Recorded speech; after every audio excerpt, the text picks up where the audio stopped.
দৃশ্যপট চেঞ্জ হওয়ার পরে শেখ হাসিনা আর কি করলো? শেখ হাসিনা চাইতে 10 গুণ বেশি অন্যায়, অত্যাচার, দুর্নীতি, লুটপাট এগুলোর সাথে আপনি ইনভলভ হয়ে পড়লেন। এগুলোর সাথে যত ইনভলভ হয়েছেন, আর এই যে সাধারণ মানুষগুলো দূর থেকে শুধু কান্না করেছে, বুঝছেন, এগুলো তো আপনারা দেখেননি। তাদের মনের কান্না দেখেছেন? তাদের কান্নার শব্দ আপনাদের কান পর্যন্ত পৌঁছায়নি। হ্যাঁ, আমি কানিনি, আমি তো সামনে পেলে দিতাম গাড়ে নিচে দুইটা, বুঝছেন, এই বেইমানি করার জন্য। আমার সেই ক্ষমতা আছে হাতের কাছে পাইলে। হয়তো বাংলাদেশের সাধারণ মানুষ কাঙ্গাল, ভুকানাঙ্গা, তাদের হয়তো সেই ক্ষমতা নাই, বেশি সাহস নাই, কিন্তু তারা তো ভাই দূরে থেকে কান্না করছে যে হ্যাঁ, হে খোদা, কী চাইলাম কী পাইলাম। এত সুন্দর একটা সুযোগ তৈরি হলো 17টা বছর পর।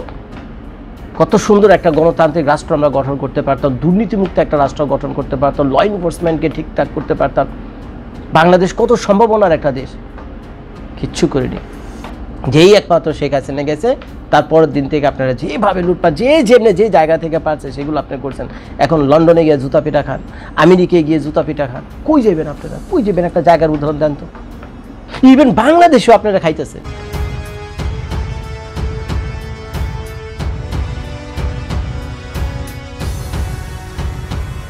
আমার পিছনে দেখতে পাচ্ছেন মিস্টার নাহিদ ইসলাম ভাইয়াকে। তো নাহিদ ইসলাম ভাইয়ার ডাক নাম সম্ভবত হবে ফাহিম, আর এটা ওনার হলো ফেসবুক প্রোফাইল। তো ওনার ফলোয়ার রয়েছে 1.3 মিলিয়ন। তো একটা জিনিস অবাক হলাম যে ভাই, ওনারা এত বড় সেলিব্রিটি বাংলাদেশে, তাদের ফলোয়ারের এই অবস্থা 1.3 মিলিয়ন। আরে আমি ভাই কোত্থেকে কেউ উঠাইছি ভাই, আমার নিজেরই তো ফলোয়ার 1.1 মিলিয়ন, তার ফলোয়ার 1.3 মিলিয়ন। উনি বাংলাদেশের হিরো ভাই। আমরা তো হিরো তো দূরে থাক, ভিলেনও না বাংলাদেশের ভিলেনও না, তারপর তো ভাই আমার 1.1 মিলিয়ন ফলোয়ার। তো যাই হোক, কম বেশি ফলোয়ার যাই হোক, ওটা কোনো সমস্যা না। তো আমাদের নাহিদ ভাইয়া একটা কঠিন এবং মর্মান্তিক পোস্ট করেছেন তার ফেসবুক পোর্টালে গিয়ে। তো সেটা আমার দৃষ্টি আকর্ষণ করলো। অনেকে আমাকে এটা ট্যাগ করে পাঠিয়েছেন, জর্জ ভাই, নাহিদ ভাইয়া তো কান্নাকাটি করতেছে। কার জন্য? আরেক ভাইয়ার জন্য, সেটা হলো আমাদের মাহফুজ আলম ভাইয়া। এই মনে আছে তো মাহফুজ আলম ভাইয়া, ওই যে মাস্টার মাইন্ড, মনে আছে? ডক্টর মোহাম্মদ ইউনুস জাতিসংঘে না হোয়াইট হাউসে কোথায় গেছিল, জাতিসংঘে মনে, ওই যে হাত উঁচিয়ে মাহফুজ আলমকে বলছিলেন না যে হি ওয়াজ দ্য মাস্টার মাইন্ড, তাই না? ম্যাটিকুলাসলি ডিজাইনড মাস্টার মাইন্ড বলছিল না? কারে বলছিল? মাহফুজ আলমটা বলছিল না? ওই তখন তো আমরা মাহফুজ আলমের সেই কি বলে যে হাসিটা দিছিল, মাহফুজ আলম একেবারে কানের লতি পর্যন্ত করে হাসিটা পৌঁছে গেছিল যখন ডক্টর মোহাম্মদ ইউনুস মাহফুজ আলমকে বলছিল he is the master mind. অর্থাৎ বাংলাদেশে যে শেখ হাসিনা সরকারের যে উল্টে গেছে, বুঝছেন, শেখ হাসিনা সরকারের যে উৎখাত হয়েছে, তো এর পিছনে বলে তারাই সবচেয়ে বড়, তারাই ভূমিকা রাখছে। আমি, আপনি যারা আছেন, যারা এই ভিডিওটা দেখতেছেন, তারপরে পিনাকি আছে, ইলিয়াস আছে, এরা কেউ কিচ্ছু করেনি, কনক আছে, এরা কেউ কিচ্ছু করেনি। আমরা হলো সব দুধবার। আমরা শেখ হাসিনার অত্যাচারের বিরুদ্ধে, তার রেজিমের বিরুদ্ধে আমরা কিচ্ছু করিনি। সব করছে হলো নাহিদ মাহফুজ, ওরা করছে, বুঝছেন। নাহিদ মাহফুজ অবাক, আমরা কিছু করি কোনোদিন, আমার নাম গন্ধ নাই ভাই ফেসবুক, ইউটিউবে কোনোদিন তারা আমাদের প্রতি কোনো কৃতজ্ঞতা স্বীকার করে। বাংলাদেশের সাধারণ এই যে রিক্সাওয়ালা, ঠেলাগাড়িওয়ালা, গার্মেন্টস কমিটিকে নিয়ে শুরু করে কোন শ্রেণীর লোক ছিল না এই অগাস্টের অভ্যুত্থানে, কিন্তু কখনো তারা তাদের প্রতি না কোনো কৃতজ্ঞতা প্রকাশ করছে, না তাদেরকে থ্যাংক ইউ দিয়েছে। এখনো পর্যন্ত যখন আমি ভিডিওটা করছি, কোনো পোস্টে পর্যন্ত দেখিনি, কোনো বক্তৃতার বিবৃতি দূরে থাক, তারা সবসময় দাবি করে বলে এরাই ঘটাইছে। তো তোমরা যেহেতু ঘটাইছো, তো ঠিক আছে, তোমরা মন্ত্রী হয়েছো, তো তোমরা চলবা, অসুবিধা কি? আমাকে তো এক করে দিছো। আমরা আগেও বাপমা ছেড়া ছিলাম, এখনো বাপমা ছাড়াইছে, তিম করে দিছে, করো তোমরা, দেশ চালে বা মন্ত্রী হও। তো এখন মন্ত্রী হওয়ার পর দুইটা মন্ত্রণালয়ের দায়িত্ব আছে নাহিদ ইসলাম, আরও শুনছি দুইটা মন্ত্রণালয়ের দায়িত্ব আছে বলে মাহফুজ ভাইও। তো এখন এত বড় দুইটা মন্ত্রণালয় চালান, মানে ডাবল মন্ত্রী আর কি। একটা মন্ত্রী তো একটা মন্ত্রণালয় চালায়, এখন তো তারা এক একজন 2-3 করে চালায়, তো ডাবল মন্ত্রী হয়েছেন আপনারা, বুঝছেন। তো দেখেন এখন আমার কান্নাকাটি কেন, কি প্রবলেম হয়েছে? তো শুনাই আমি আপনাদের তার কান্নাকাটির কারণটা কি। এখানে সে লিখছে, মাত্র 4 ঘন্টা আগে লিখেছে, গণ অভ্যুত্থানের অন্যতম কেন্দ্রীয় চরিত্র। আবার একই কথা, গণ অভ্যুত্থানের অন্যতম কেন্দ্রীয় চরিত্র। আরে বেটা, তখন সর্বনাশের জন্য তোরাই দেয়। তোদের কথার আর যতদিন পর্যন্ত না তোরা চেঞ্জ করবি, তাহলে তোরা এরকমই জুতা পেটেই খেবি সব জায়গায়, মেজাজটা খারাপ হয়। এই যে এনসিপি বলেন, এই যে ছাত্র সংগঠন বলেন, বা যারা কিনে জুলাই গণ অভ্যুত্থানে ছিল, এরা প্রথমে থেকে খুব ভালো মনে করতাম। প্রত্যেকটা জায়গায় এদের কথাবার্তা, লেখাজোখার ভিতরে গিয়ে তাকে দেখেন, সব ক্রেডিট তাদেরই, বুঝছেন, সব ক্রেডিট তাদের। আরে বেড়া, এখানে বলা উচিত ছিল গণ অভ্যুত্থানের অন্যতম কেন্দ্রীয় চরিত্র কি? কোনো কেন্দ্রীয় চরিত্র ছিল না। এই গণ অভ্যুত্থানের কেন্দ্রীয় চরিত্র ছিল সারা বাংলাদেশের মানুষ। এই গণ অভ্যুত্থানের জুলাই বিপ্লবের কেন্দ্রীয় চরিত্র ছিল সারা বাংলাদেশের মানুষ। কে লেগে বেটা, এই কথাটা মুখ দিয়ে তোদের বেরোয় না, এই কথাটা তোদের মুখ দিয়ে বেরোয় না। অরে বানাও হিরো, হ্যারে বানাও হিরো, কি এর মুখটা খারাপ হয় আর কি, কি এর হিরো? সারা বাংলাদেশের মানুষ হিরো। এই কারণ হলো সারা বাংলাদেশের মানুষ এক হয়ে গেছিল শেখ হাসিনার রেজিমের বিরুদ্ধে, কারণ শেষ পর্যায়ে গিয়ে শেখ হাসিনার নিয়ন্ত্রণ নাড়া হয়ে গেছিল, কোনোভাবেই তাকে ম্যানেজ করা যাচ্ছিল না। শেখ হাসিনা না আমেরিকার কথা শুনতো, না জাতিসংঘের কথা শুনতো, না ইউরোপিয়ান ইউনিয়নের কথা শুনতো, না ওই যে আমার শ্বশুর অস্ট্রেলিয়া থাকে, চিনুন তো আমার শ্বশুরকে নাকি, ও না আমার শ্বশুরের কথা শুনতো, বুঝছেন।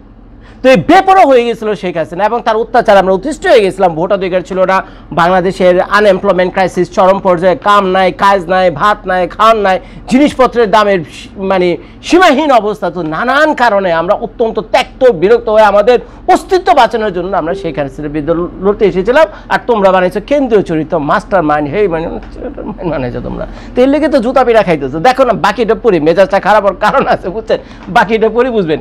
ও অন্তর্বর্তী সরকারের উপদেষ্টা মাহফুজ আলমের উপর লন্ডনে হামলার চেষ্টা হয়েছে, তো লন্ডনে হামলা হয়েছে। আরে বেটা তোমার উপর তো বাংলাদেশে হামলা হইতেছে, তোমাদের উপরে জুলাই বিপ্লবে যারা ছিল তোমাদের উপর তো খুব বাংলাদেশে হামলা হইতেছে। এই নুরুল হক নুরুর উপর হামলা হয়েছে কতদিন আগে, ছেড়ে তো মায়ের আইসিইউতে পাঠিয়ে দিছে। নুরুল হক নুরু সাবেক ভিপি, কে চেনে না নুরুল হক নুরুর চেহারা, ব্যাটারে মাইরা ইয়ে পাঠিয়ে দিছে, আইসিইউতে পাঠিয়ে দিছে। আর তোমরা এসে লন্ডনে, ওই ব্যাটা জুলাই যুদ্ধ ছিল না, নুরুল হক নুরু জুলাই যুদ্ধ ছিল না, হ্যাঁ রে মাইরা আইসিইউতে পাঠিয়ে দিচ্ছে। 16 দিন পর্যন্ত তোমরা রাস্তায় খাড়া আন্দোলন করছো, দাবি দাওয়া করছো, সরকারের বাড়ি ঘর ঘেরাও করছো, প্রধান উপদেষ্টা যে আছে তার বাড়ি যাও ঘেরাও করতে লেগা, যে তোমাদেরই তো জাতি ভাই, আমাদেরই তো জাতি ভাই এই নুরুল হক। আমাদের ভিতরে নুরুল হকের সাথে, ইলিয়াসের সাথে বা যার সাথে আমাদের ভিতরে মানে কি বলে ইন্টারনাল কনফ্লিক্ট থাকতে পারে, ইন্টারনাল কনফ্লিক্ট থাকতে পারে, নিজেদের ভিতরে দ্বন্দ্ব থাকতে পারে, কিন্তু নীতিগতভাবে তো একই ভাই। এই নুরুল হক নুরুল শেখ হাসিনার বিরুদ্ধে ছিল, ইলিয়াসও শেখ হাসিনার বিরুদ্ধে ছিল, বাংলাদেশের কম বেশি সবাই শেখ হাসিনার বিরুদ্ধে ছিল, কারণ উনি একটা ক্রাইসিস তৈরি করেছিল শেষ পর্যন্ত গিয়ে শেখ হাসিনা। তো এখন নিজেদের ভিতরে অন্তর্দ্বন্দ্বের কারণে যদি কিছু নিজেদের ভিতরে ঠোকরা সেটা ভিন্ন বিষয়, কিন্তু নীতিগতভাবে তো সবাই আমরা এক, আমরা তো সবাই জুলাই যোদ্ধা। যে কিনা এই জুলাই অগাস্টে এক কলম মানে একটা স্ট্যাটাস পর্যন্ত দিছে এই জুলাই আন্দোলনকে সমর্থন করে, সে একজন জুলাই যোদ্ধা। তোর এই ক্ষেত্রে তো এই যে ছ্যামরা নুরুল হক তোর রাস্তায় খায় ফাইট করছে পুলিশের সামনে, আমরা সবাই দেখছি, অসংখ্য ভিডিও আছে। হ্যাঁ রে মাই আইসিইউতে পাঠা দিয়েছে, এর বিচার তোমরা চাইছো? কোথায় তোমার আন্দোলন, কোথায় কি? তোমরা তো সরকারে আছো, চাইছো? উত্তর তোলো না। তো তোমাকে পিড়াইবে না কি কর, তোমাকে লন্ডনে পিড়াইছে, হে এসে কান্নাকাটি করতে আমাকে লন্ডনে মারছে। আর ঠ্যাংটুং যে ভেঙ্গা আইসিইউতে পাঠায় দেনি, লন্ডনের মানুষ বহুত খাতারনাক। আমি ছিলাম তো বুঝছেন লন্ডনে, আমি দীর্ঘদিন লন্ডনে ছিলাম। লন্ডনের মানুষ খুব খাতারনাক। লন্ডনে যে সিলেটের আর কুমিল্লার মানুষজন আছে না, লন্ডনের সিলেট কুমিল্লা আর ওই যে নোয়াখালী মানুষজন আছে, ভেরি ডেঞ্জারাস।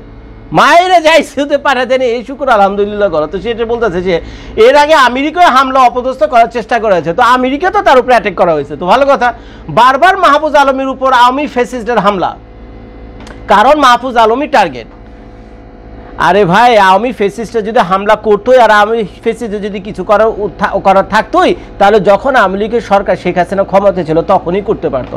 আর এখন তোমাদের উপরে অ্যাটাক ফ্যাটাক যারা করতেছে, হ্যাঁ আওয়ামী লীগের লোকজন আছে, কিন্তু বেশিরভাগ মানুষ যারা সক্রিয় তোমাদের অ্যাটাক করতেছে, তোমাদের উপর ত্যক্ত বিরক্ত এবং ঘৃণানিয়া। এই কারণ হলো জনগণের সাথে তোমরা বেইমানি করে ফেলছো।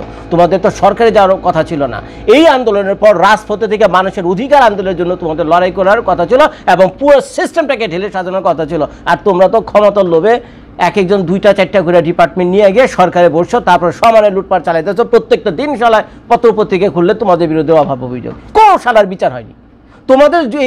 তোমাদের ভিতরে যারা আছে, তোমাদের ভিতরে নাহিদ ইসলাম সহ, মাহফুজ আলম সহ আরও যারা আছে, প্রত্যেকের বিরুদ্ধে অভিযোগের কোনো শেষ নাই। তোমরা মিয়াইশা লুটপাটে ব্যস্ত হয়ে গেছে। কেন তোমরা একটু কেয়ারফুল থাকতে পারলা না?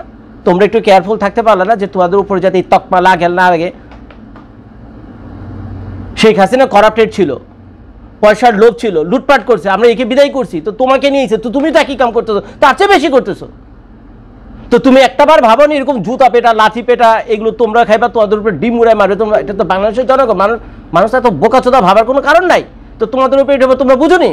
কান্নাকাটি হইতেছে, লন্ডনের উপরে হামলা হয়েছে, আমেরিকায় হামলা হয়েছে, তার জীবন নাশের আশঙ্কা দেখা দিছে। আরে লন্ডনে আমেরিকা গেলে তোমাদের বাংলাদেশে তোমাদের অবস্থাটা কি? এখানে নির্বাচনটা আইতে দাও না মেন, আর তো কয়েকটা মাস বাকি আছে, এরা আদৌ বাংলাদেশে থাকবে কিনা আমার তো এটা সন্দেহ হয়। তারপরে লিখছে দেখেন ফ্যাসিস্ট আমরা আচ্ছা পরবর্তী ধাপে আমরা প্রত্যেকটি টার্গেট হবো। আচ্ছা ওরা বলতেছে পরবর্তী ধাপে আমরা প্রত্যেকটি টার্গেট হবেই। তোমরা তো জনগণের সাথে আর নাই, জনগণকে ব্যবহার করে তোমরা দ্রুত একেবারে দৌড়ে লুঙ্গি উঠে জাইঙ্গা পড়ে তাড়াতাড়ি করে ক্ষমতায় চলে গেছো। কতক্ষণে ক্ষমতায় নিবার, কতক্ষণে হাজার হাজার কোটি টাকা লুটপাট করবে, এই চিন্তায় তোমরা ব্যস্ত হয়েছো। তোমরা পিছনে যে ভুখানাঙ্গা এই লুঙ্গি বাহিনী এই পাবলিকের রেখাইছে, এই কথা তোমরা কোনোদিন ভাবছো? ভাবো তিনি ক্ষমতা থেকে বুঝছো জনগণের অধিকার আদায়ের জন্য কি আন্দোলনটা করছেন আপনারা বলেন তো গত 11-12 মাসে? যেসব অভাব অভিযোগের কারণে শেখ হাসিনাকে আমরা বিদায় করলাম, আপনি এইসব অভিযোগ থেকে যাতে বাংলাদেশের সাধারণ মানুষ মুক্তি পায়, দুর্নীতি করাপশন থেকে মুক্তি পায়, ভোটের অধিকার পায়, রাজপথে তারা কি ঘোড়া টিমের আন্দোলনটা করছেন 11-12 মাসে? চ্যাটের কয়েকটা সংস্কার ছাড়া খালি মুখে মুখে বলেন সংস্কার সংস্কার, বালা বুঝিও না কি সংস্কার করবেন, ভালো মাস ধরে বলে হালে সংস্কারই চলতেছে, আর ওদিক দা দুইটা বইটা খায়াটা সব শেষ করছেন। প্রত্যেকটা দিন আপনাদের বিরুদ্ধে অভিযোগ। আমার শ্বশুর দেখাইছে না অস্ট্রেলিয়া থেকে মাহফুজ আলমের ছোট ভাই কি করছে, কত কোটি টাকা লেনদেন করছে, দেখাইছে না দুবাই থেকে। আচ্ছা, তো সেই কাহিনীটাই নাই গেলাম। তারপর আচ্ছা দেখি, তারপর উনি লিখছেন আমরা জানি আমাদের জন্য কি অপেক্ষা করে আছে। তো কি অপেক্ষা করছে তোমরা জানবে কেন? থেকে জানা তো উচিত, তোমরা কি করছো তোমরাই জানো ভালো মতো, তখন ভয় পাও কেন? গোপালগঞ্জে ফ্যাসিস্ট যে নৃশংসতা আমরা দেখেছি, গোপালগঞ্জে ফ্যাসিস্ট নৃশংসতা তোমাদের কি করছে? অন্তত তোমাদেরকে বাঁচাইতে গিয়া এই যে সেনাবাহিনী রয়েছে তারা তো এখন একটা লজ্জার ভিতরে পড়ে গেছে। এই সেনাবাহিনীকে তো আল্লাহ মাফ করবে না, এই সেনাবাহিনীকে স্বয়ং আল্লাহ মাফ করবেন। এই কারণে এই তোমাদের গায়ে পেরে গোপালগঞ্জে যাওয়ার দরকারও ছিল না, আর সেনাবাহিনী খামাখা নিরস্ত্র মানুষদেরকে গুলি করা এই 10-12 জন মারতও না। ভাই সময় এক যায় না, এই সরকার তো সরকার না, সরকার তো বদলাইব, এগুলোর বিচার হওয়া তো উচিত। তোমরা গায়ে পেরে গোপালগঞ্জে গেছো, কি দরকার ছিল গোপালগঞ্জে? এখন বলছো গোপালগঞ্জে তোমাদের হামলা, কোথায় তোমাদের গোপালগঞ্জে হামলা হয়েছে? তোমাদের কেউ দেখিনি তো তোমাদের দৈরে জুতা পেটা করার জন্য বা তোমাদের লাঠি পেটা করার জন্য, কাউকে দেখিনি। বরঞ্চ তোমাদেরকে দেখছে সেনাবাহিনীর যে আর্মড ভেহিকল আছে সেখানে করে পালানোর জন্য, বরঞ্চ সেনাবাহিনীকে নিরস্ত্র মানুষদেরকে মারছে, তোমাদের জন্য এই ঘটনা ঘটছে।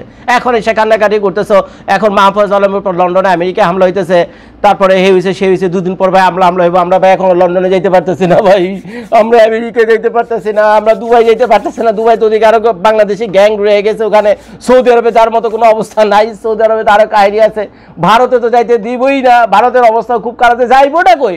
মালয়েশিয়া না, মালয়েশিয়ার সাথে সম্পর্ক নষ্ট হয়ে গেছে বাংলাদেশে, শুনতেছি 2-4 দিন পর পরই খালি বড় বড় একটা কাফেলা পাঠায়, 2-4 দিন পর পরই মালয়েশিয়া থেকে বড় বড় একটা কাফেলা কাটে, সেখানে সম্পর্ক বাড়াতে যাইবিটা কই তারা? যাইবি অস্ট্রেলিয়া, সেখানে আমার শ্বশুর বড় বাস লয়ে বেরিয়েছে তোমাদের জন্য, যাইবি অস্ট্রেলিয়াতে? আমার শ্বশুর বড় একটা বাস লয়ে বেরিয়েছে, চিনেন না ওই যে প্রখ্যাত ইউটিউবার, ইউটিউবে একমাত্র বয়স্ক সুপারস্টার ইউটিউবার আমার শ্বশুর বয়ে রয়েছে ওখানে বাস লয়ে, যাও তোমরা যাও অস্ট্রেলিয়াতে যাও। তখন ইচ্ছা কাহিনী শুরু করেছে। মাহফুজ আলমের উপর হামলার মৌনসম্মতি যারা তৈরি করেছে তারাও ভুগবে। ফ্যাসিবাদ বিভাজনের রাজনীতি করে মাহফুজ আলম গণঅভ্যুত্থানের পরে অন্তর্ভুক্তি এবং দায় ও দরদের রাজনীতির কথা বলেছে, বাপরে, কিন্তু বাংলাদেশ সেই পথে হাঁটে নেয়। আমরা দেখতে পাচ্ছি ফ্যাসিবাদ বিরোধিতার নাম করে প্রতিক্রিয়াশীল ও প্রতিশোধের রাজনীতি শুরু করেছে বিভিন্ন গ্রুপ, যা আশা অসম্ভবভাবে ফ্যাসিবাদকে ফিরিয়ে আনবে। সময় প্রমাণ করবে মাহফুজ আলমই সঠিক ছিল যদি ততদিন উনি বেঁচে থাকার সুযোগ পান। মাহফুজ আলমের হামলার ঘটনায় কোনোবারই অন্তর্বর্তী সরকার কোনো স্ট্রং পদক্ষেপ নেয় নাই, কোনো শক্ত বার্তা দেয় নাই, কোনো উপদেষ্টা প্রেস সচিব একটা মন্তব্য কখনো করে নাই। অর্থাৎ এখন সে সরকারের থেকে এখন সেই সরকারের সমালোচনা করতেছে না ডক্টর মোহাম্মদ ইউনূস দুঃখ প্রকাশ করছে, না প্রেস সচিব দুঃখ প্রকাশ করছে, না তত্ত্বাবধায়ক সরকারের কোনো মন্ত্রী মিনিস্টার তাদের জন্য দুঃখ প্রকাশ করেছে। কে লেগে ভাই দুঃখ প্রকাশ করবো? কারণ বেইমানের ঠাই তো কোনো জায়গায় নাই। যে কিনে চুরি করে, বুঝছেন, যে কিনে খুব খারাপ মানুষ, তারও একটা ভাই নীতি থাকে, বুঝছেন, তারও একটা ধর্ম আছে, সে একটা সীমার ভিতরে থাকে। ভাই আপনারা কিটা করলেন, কি করলেন? কষ্ট লাগে ভাই। যে সুযোগ একটা তৈরি হয়েছিল বাংলাদেশে, বাংলাদেশকে ঢেলে সাজানোর জন্য যে একটা মানে কি বলবো বিশাল অপরচুনিটি তৈরি হয়েছিল, আমরা নিজের পায়ে নিজে ঘোরা মানুষ, সেটা আমরা ধরে রাখতে পারলাম না। আমরা চেয়েছিলাম যে শেখ হাসিনা চাইতো ভালো একটা সরকার আমরা গঠন করব, বাংলাদেশের লক্ষ লক্ষ শিক্ষিত বেকার, এদের কর্মসংস্থান হবে, ঘরে ঘরে মানুষ সুখে থাকবে, শান্তিতে থাকবে, রাস্তাঘাটে আমরা একটু সুন্দরভাবে চলাফেরা করতে পারবো, নিরাপদে চলাফেরা করতে পারবো, আমাদের মা বোনেরা নিরাপদে বাইরে যাতায়াত করতে পারবে এবং নিরাপদে থাকবে। এগুলি তো ভাই চাইছিলাম আপনাদের কাছে, আর কি চাইছি বলেন? কি ঘোড়ার ডিম চাইছি আপনাদের কাছে? কিন্তু আপনারা এই ঘটনাটা ঘটার পরে, দৃশ্যপট চেঞ্জ হওয়ার পরে শেখ হাসিনা আর কী করলো? শেখ হাসিনা চাইতে 10 গুণ বেশি অন্যায়, অত্যাচার, দুর্নীতি, লুটপাট এগুলোর সাথে আপনি ইনভলভ হয়ে পড়লেন। এগুলোর সাথে যত ইনভলভ হয়েছেন, আর এই যে সাধারণ মানুষগুলো দূর থেকে শুধু কান্না করেছে, বুঝছেন, এগুলো তো আপনারা দেখেননি, তাদের মনের কান্না দেখেছেন? তাদের কান্নার শব্দ আপনাদের কান পর্যন্ত পৌঁছায়নি। হ্যাঁ, আমি কানিনি, আমি তো সামনে পেলে দিতাম গাড়ির নিচে 2টা, বুঝছেন, এই বেইমানি করার জন্য আমার সেই ক্ষমতা আছে। হাতের কাছে পাইলে। হয়তো বাংলাদেশের সাধারণ মানুষ কাঙ্গাল ভুকানাঙ্গা, তাদের হয়তো সেই ক্ষমতা নাই, বেশি সাহস নাই, কিন্তু তারা তো ভাই দূরে থেকে কান্না করছে যে হ্যাঁ হে খোদা কী চাইলাম কী পাইলাম। এত সুন্দর একটা সুযোগ তৈরি হলো 17টা বছর পর। কত সুন্দর একটা গণতান্ত্রিক রাষ্ট্র আমরা গঠন করতে পারতাম, দুর্নীতিমুক্ত একটা রাষ্ট্র গঠন করতে পারতাম, ল এনফোর্সমেন্টকে ঠিকঠাক করতে পারতাম। বাংলাদেশ কত সম্ভাবনার একটা দেশ, কিচ্ছু করিনি। যেই একমাত্র শেখ হাসিনা গেছে তারপরের দিন থেকে আপনারা যেভাবে লুটপাট যেমনি যে জায়গা থেকে পারছে সেগুলো আপনি করছেন।